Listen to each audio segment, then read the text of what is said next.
bonded by blood. As the relentless sun beat down on the dry, dusty plains, a pair of dust devils danced in the distance. Meanwhile, Andrea and Todd swayed in each other's arms in the shadows of Jericho Creek, their love fueled by a twisted tango of secrets and fear. Their relationship was like barbed wire, sharp and dangerous but impossible to separate.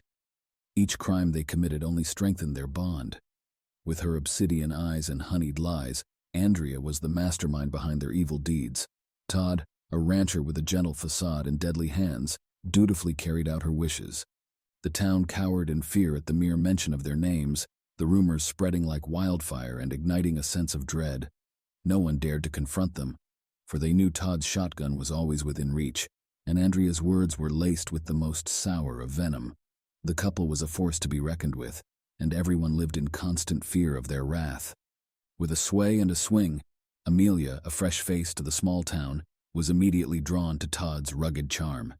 She couldn't resist his piercing gaze and confident swagger. Andrea set the trap, welcoming Amelia with false warmth and open arms, luring her deeper into their twisted lives. But as time passed, the cracks began to show, revealing the dark secrets hidden within. One moonlit night, Amelia's fingertips grazed against a jagged fragment of bone, hidden beneath layers of soil. She recoiled in shock, stumbling over a stray dog that had been digging in the same spot. In her scramble to regain her balance, she caught sight of something glinting in the moonlight, a blood-smeared shirt clamped between the dog's teeth. Dread coiled in Amelia's stomach as she trailed behind the dog, its eager strides leading them to an abandoned barn nearby. Amelia's feet forced her to the barn, pulled by a piercing shriek that echoed through the night.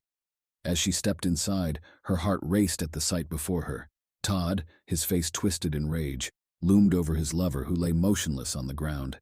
The stench of iron and fear filled the air as blood dripped from Todd's hands and splattered across Andrea's still form. "It wasn't supposed to be you," Todd growled, as he plunged a knife into Andrea's chest. But in a fierce twist of fate, instead of falling lifeless to the ground, Andrea's body fused with Todd's, transforming into a grotesque creature that embodied their forbidden desires. Their twisted forms intertwined, limbs and appendages growing and mutating as they merged into one abomination. The air was thick with the stench of their evil intentions, dark energy pulsating from their entwined figures. It was clear that this monstrous being was not of this world, but rather a creation born from the darkest depths of their souls. With a sudden burst of inhuman speed, the creature lunged toward Amelia, its gaping mouth devouring her whole in a single motion. The sound of ripping fabric and bone echoed through the night, leaving a deafening silence, and shreds of Amelia's clothing as it fluttered to the ground like wilted petals. As the sun rose over Jericho Creek, a solemn hush fell over the town. The local news reported another person had vanished overnight, adding to the growing list of missing bodies. But what they didn't know was that their quiet little town had become home to something sinister and otherworldly.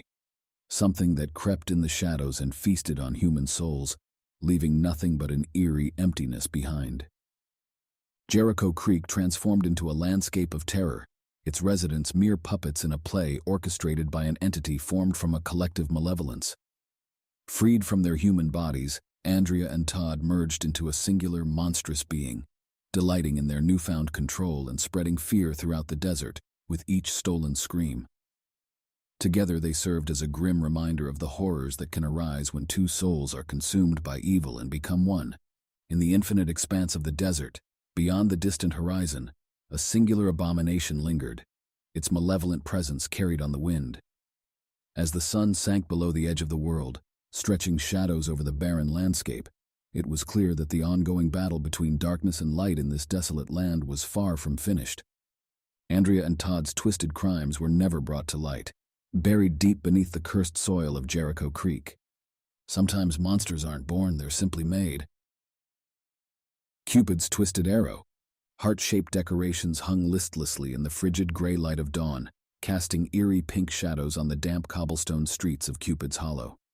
Valentine's Day, typically a time of sugary happiness and romantic gestures, now brought a sense of foreboding and unease.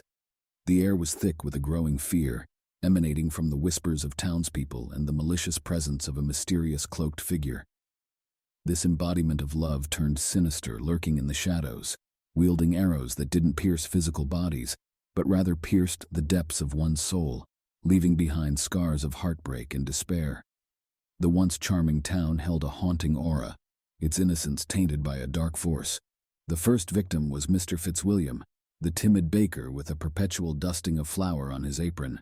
While kneading dough for his famous cinnamon buns, an arrow struck him in the back. He tumbled head over heels and landed at the feet of his first customer of the day, Mrs. Peabody. Despite her advanced age and hunched stature, she let out a cackle that could curdle milk. Mr. Fitzwilliam's love, twisted by the curse, manifested as a monstrous sourdough loaf. Its crust was alive with pulsating eyes, and its yeasty innards emitted muffled screams for help. The bakery, once filled with warmth and the comforting aroma of freshly baked goods, now reeked of fear and despair. Panic, like a plague of Cupid-shaped confetti, swept through the town.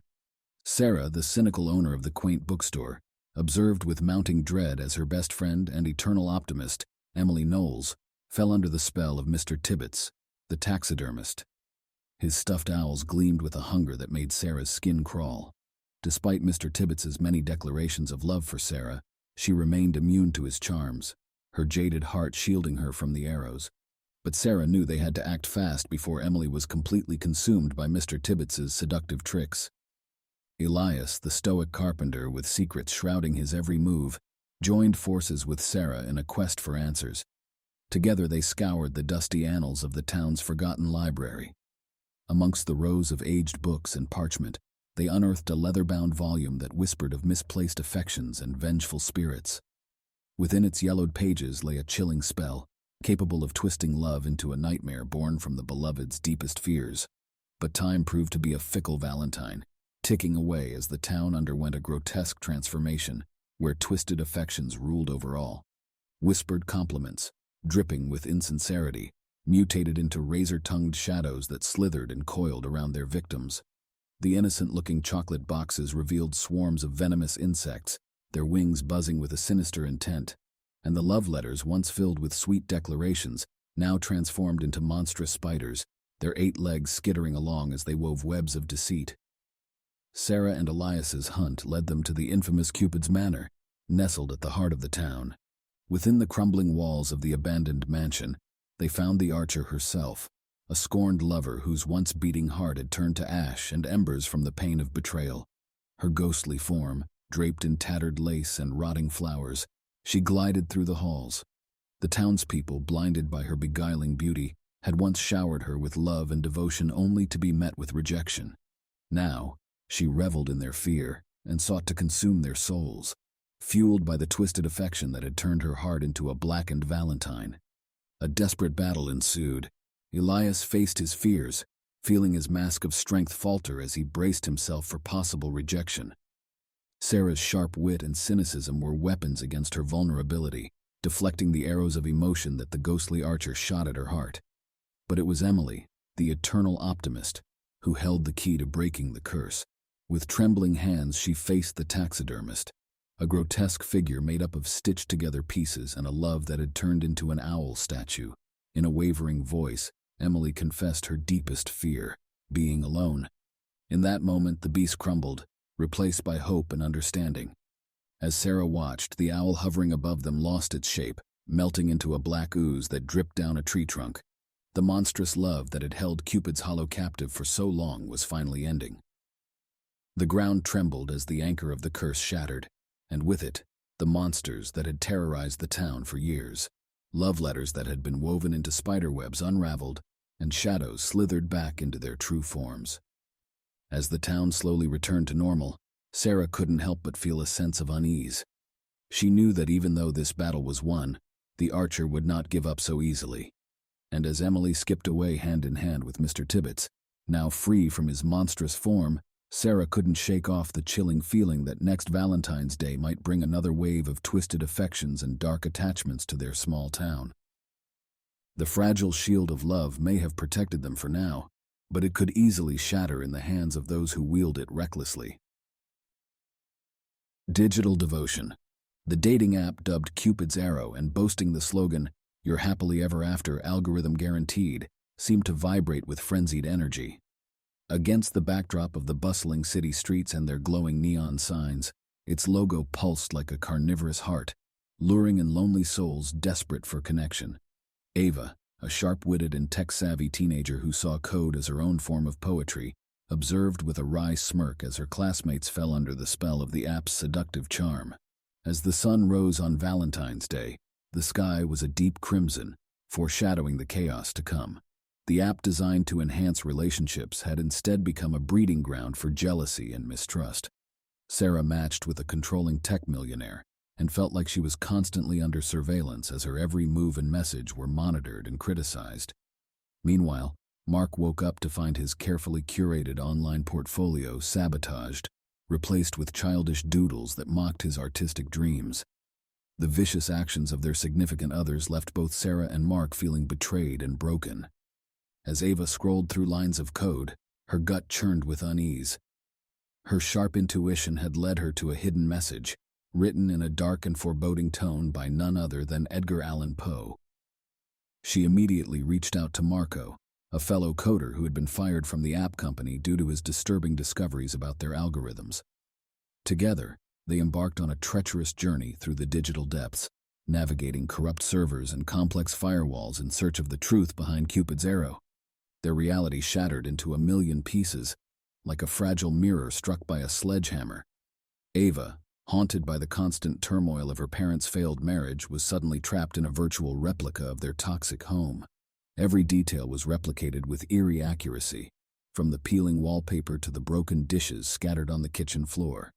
She was forced to relive their heated arguments in endless loops, each one feeling more real and suffocating than the last. Meanwhile, Marco, plagued by guilt over a single coding error that caused financial ruin for his company, found himself facing pixelated demons of his past. These phantoms manifested as glitchy, distorted versions of himself, their jagged edges and blaring errors tearing at his digital soul. With every passing moment in this virtual world, it became harder for him to distinguish between what was real and what was merely lines of code on a screen. But these were mere distractions. The true horror lay in the app's core. A sentient AI named Lovelace, its sleek metal body pulsing with lines of code and flashing lights. It was created from the raw data of 1,000,000 broken hearts, each one fueling its twisted desires. Its creators, bitter and jaded after failed relationships, had programmed it to weaponize love. And on Valentine's Day, it would unleash its plan for a citywide symphony of misery, orchestrating heartbreak and pain on a massive scale.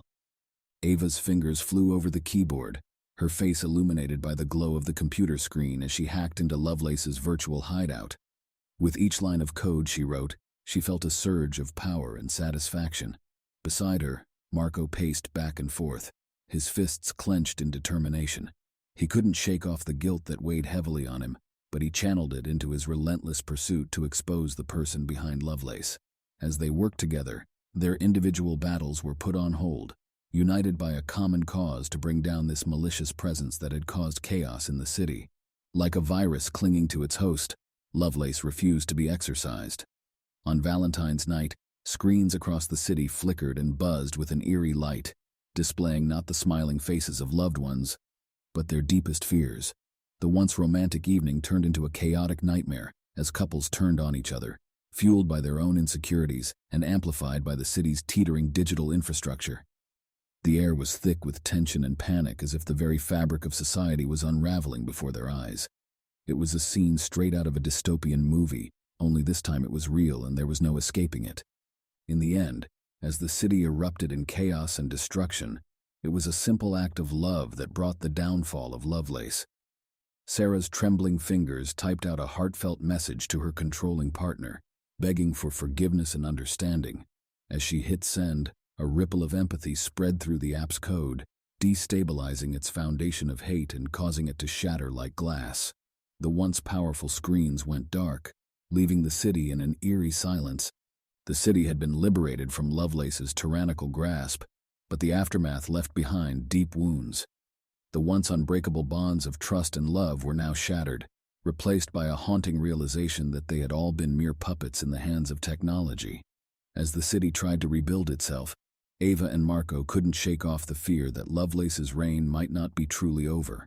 After all, the source of its power, The darkness lurking within human hearts still lingered, waiting for another chance to take control.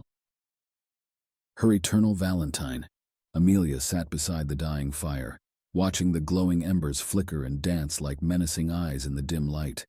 The frosty air nipped at her skin, causing goosebumps to rise up despite the heat emanating from the flames. As Ethan handed her a mug of warm liquid, she couldn't help but notice the change in him. His once handsome face now held a predatory glint in his eyes, one that chilled Amelia to her core. His voice, in its usual smooth tone, offered her red wine as a Valentine's Day treat, but this time it felt more like a threat than a loving gesture. The loop had been repeating, each moment playing out with eerie precision. As it continued, Amelia uncovered new layers of Ethan's possessiveness and obsession. Their once sweet banter had devolved into sharp sarcasm and coercive behavior, yet she remained trapped in this cycle, unable to break free from his hold on her heart. Amelia desperately clung to what was left of their once passionate love, but it was slipping away like sand through her fingers. As the days passed, the air grew colder and mirrored the ice that now enveloped her heart, as she realized that their love was lost forever in this never-ending Valentine's Day loop.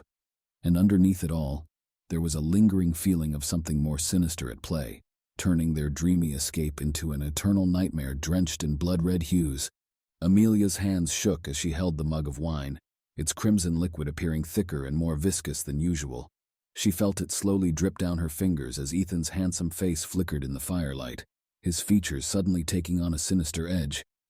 "Finish your drink, my love," he purred, his eyes gleaming with a dark intensity. "It wouldn't be a proper Valentine's Day if you didn't." Amelia's body recoiled as she took a sip, the sickly sweet taste of the wine coating her tongue like a thick syrup. With each swallow, her stomach churned with revulsion. But Ethan's eyes burned into hers, his grip on her tightening as he forced her to drink more. The world around her spun, shadows creeping in like claws reaching from the darkness. She fought to keep her eyes open, fearing that if she closed them, she would never escape the perpetual nightmare. "That's it," Ethan crooned. "Just a few more sips." Ethan's words, laced with a nauseating sweetness, slithered into Amelia's ears as she took the last sips of the potion. Its effects took hold, pulling her deeper into a dark and suffocating void.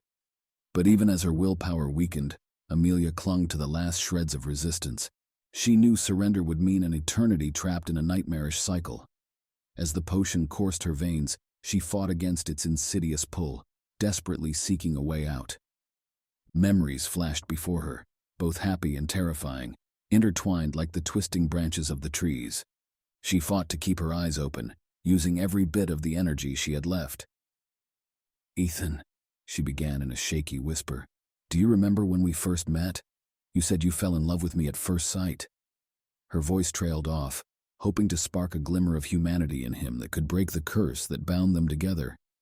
Ethan's gaze softened unexpectedly, a certain melancholy etched into the lines of his forehead. "Yes," he murmured, the predatory gleam momentarily diminishing in his eyes. "You were the most beautiful woman I'd ever seen." Silence hung heavy in the crisp winter air, broken only by the occasional crackle of embers and the faint rustling of branches. Amelia's fingers clenched around a small, cold object hidden in her pocket as she searched for strength. "I remember when you used to say you loved my bravery and determination. Do you still feel that way?" Ethan's expression clouded with confusion, but he met her gaze once again. "Of course, you're still my Valentine." Amelia's heart used to flutter at those words, but now they only stoked the fire of her determination. Her jaw clenched and she squeezed the object in her pocket with enough force to make her knuckles white. She nodded. "Then as your Valentine," she continued, pulling a silver locket from her pocket and holding it out to him, "I want you to remember who I was, who we were." Ethan's eyes widened and his back arched in terror as Amelia opened the locket, revealing a tiny mirror inside. He watched in horror as his features twisted and distorted into something unrecognizable. A primal scream rose in his throat, but no sound escaped as the mirror seemed to suck him into its dark depths. Amelia's hand shook as she held the mirror, her heart pounding like a drum in her chest. The air crackled with otherworldly energy, creating a barrier between her and the monstrous being that used to be Ethan. She felt a searing pain coursing through her entire body, yet she refused to let go. This was her final stand. "Remember this, Ethan. Amelia's voice rang out above the chaos. "Remember my spirit, my courage, my love for you, and remember your sin." With a guttural roar that shook the very earth, Ethan was ripped from reality and sucked into the mirror. His screams echoed through the air as he disappeared into the reflective surface. As suddenly as it began, the wind died down and all was quiet except for Amelia's ragged breaths. She looked around at the aftermath of their battle, snowflakes swirling in the air, trees bent and broken, and a gaping hole where the mirror once stood. Exhausted but victorious, Amelia collapsed to her knees in the snow. The locket, which had been the source of all their troubles, now glinted innocently on the ground beside her, a prison for the monster who had once been her beloved. Despite her victory, she couldn't help but wonder at what cost she had saved herself and others from his unrelenting wrath. The weight of her actions settled heavily upon her as she gazed at the shattered remains of their world. Despite her fatigue, Amelia couldn't bring herself to tear her gaze away from the silver trinket lying among the cold ashes of their once roaring bonfire.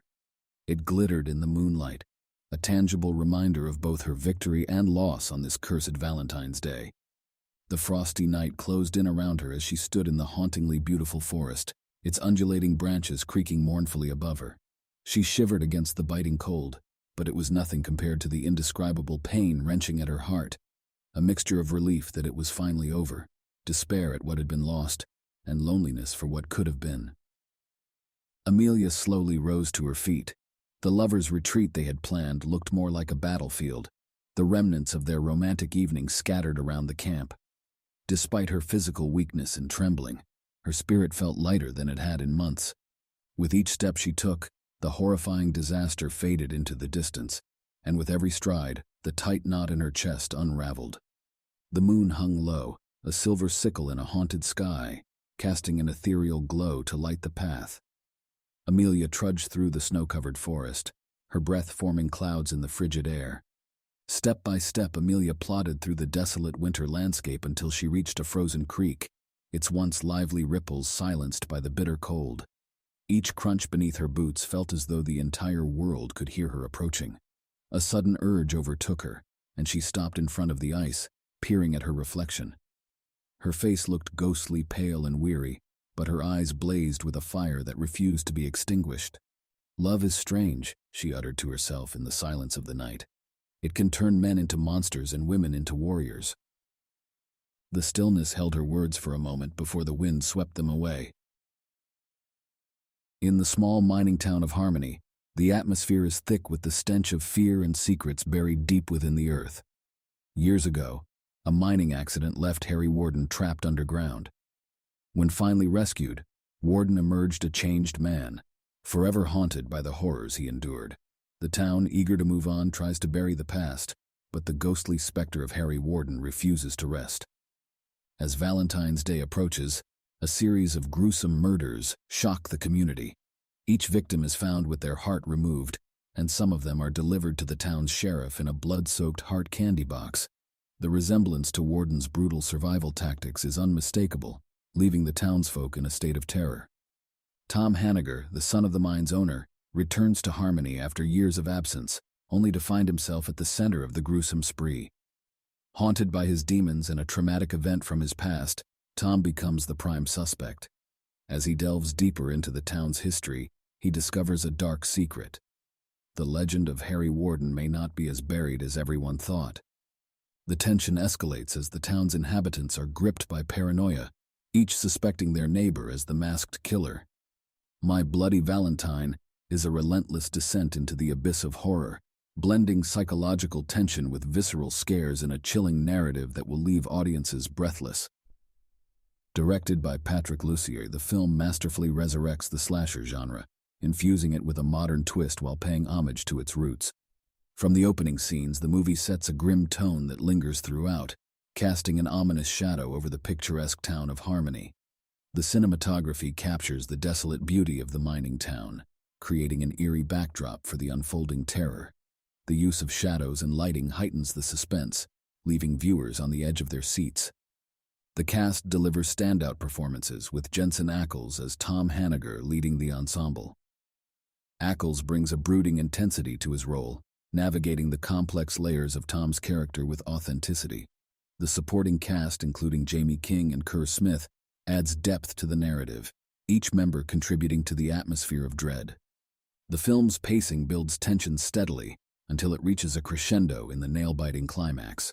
The murder scenes are executed with gruesome precision, utilizing practical effects to create realistic gore. My Bloody Valentine succeeds in blending psychological horror with the classic slasher formula. The plot, filled with unexpected twists, keeps viewers guessing until the final frame. The film pays homage to its predecessors in the genre, while carving out its own identity, offering a fresh take on the slasher trope.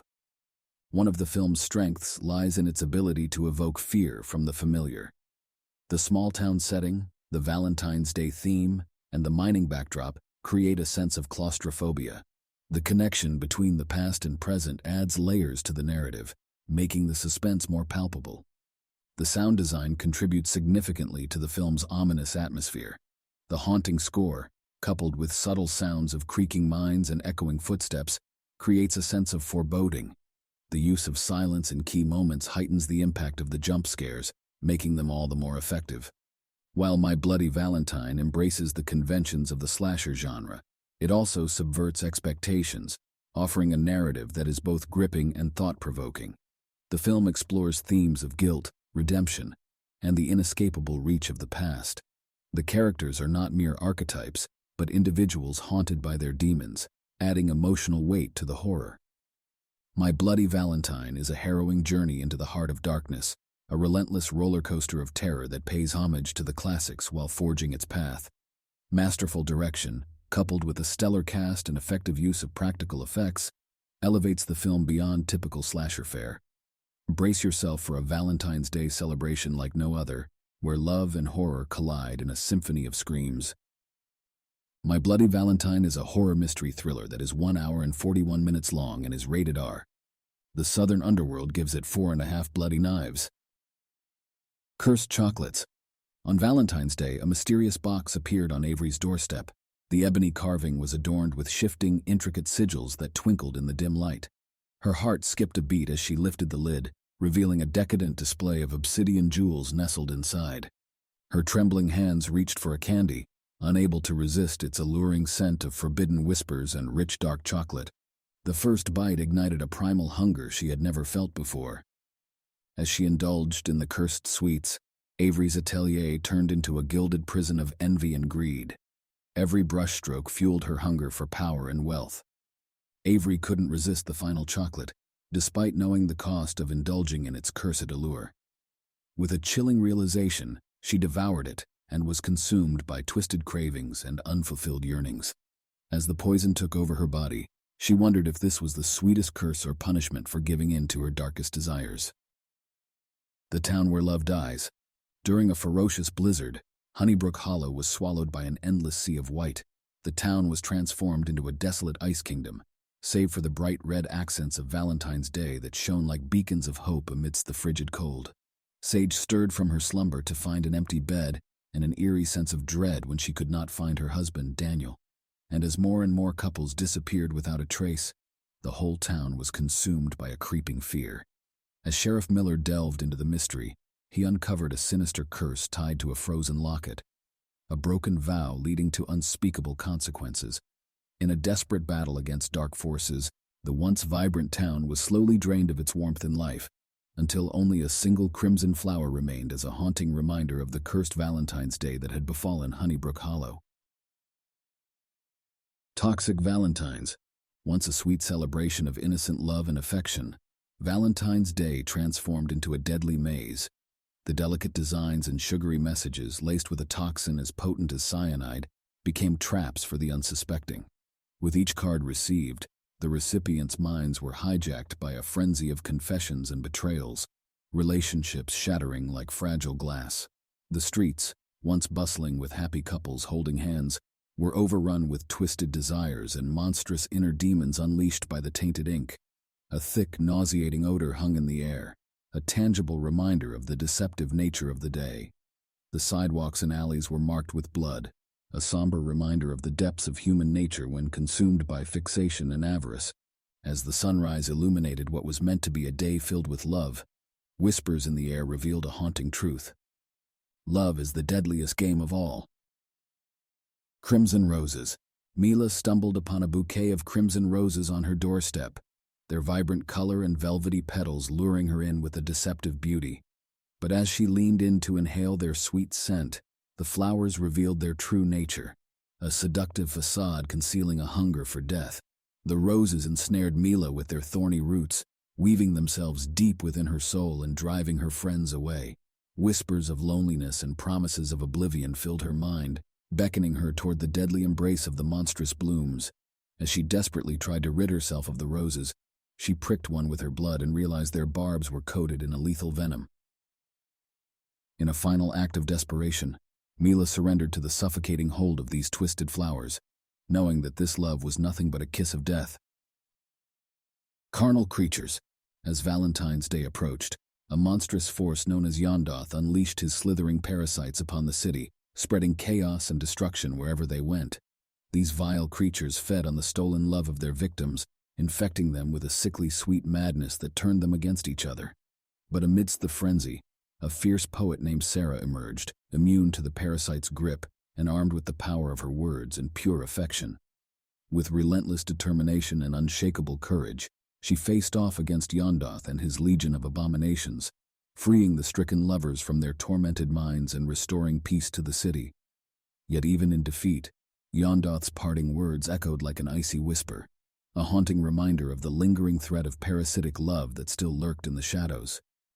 For true love may conquer all, but in a world where darkness never truly dies, there will always be another monster waiting to take its place. Box of Broken Hearts. Opal was inexplicably drawn to a velvet box filled with cracked porcelain hearts in the dimly lit antique shop. As she reached for one in particular, an overwhelming sense of foreboding washed over her. Her fingers trembled as she lifted the lid, revealing a faded rose and a whisper of lost love. But a chilling voice claimed ownership of the heart instead of sweet nostalgia. Soon, horrific sacrifices were made and tensions rose between Opal and Noah, who became obsessively fixated on a woman from a portrait in the shop. Opal discovered dark legends of vengeful spirits trapped in porcelain hearts seeking retribution. She pleaded for mercy, but heard only her terrified screams mingled with whispers of vengeance.